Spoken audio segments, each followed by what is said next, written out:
এই মোবাইল ফোনটি চালু হচ্ছে না, তো আমি সিপিইউ আইসিটা খুলে রিবোলিং করব। তো কেন রিবোলিং করব? কারণ এটা শর্ট ধরে আছে, অন্য কোথাও কাজ করা হয়েছে।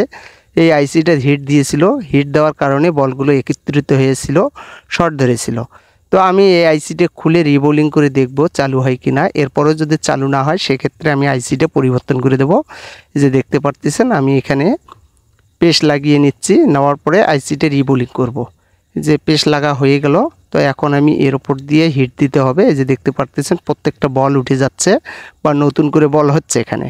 এই যে বলগুলো হয়ে গেল। তো এখন এখান থেকে নিয়ে ভালোভাবে পরিষ্কার করে নিতে হবে। দেখতে পারতেছেন আমি পরিষ্কার করে নিচ্ছি। এই যে দেখুন হয়ে গেল কাজটা। তো এখন আমি মাদারবোর্ডটা যেটা আছে এটাকে পরিষ্কার করে নেব।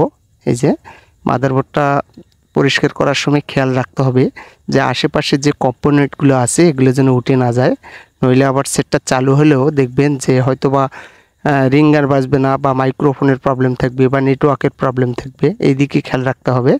দেখতে পারতেছেন আমি আইসিটা বসার পরে এর উপর দিয়ে হিট দিয়ে নিচ্ছি।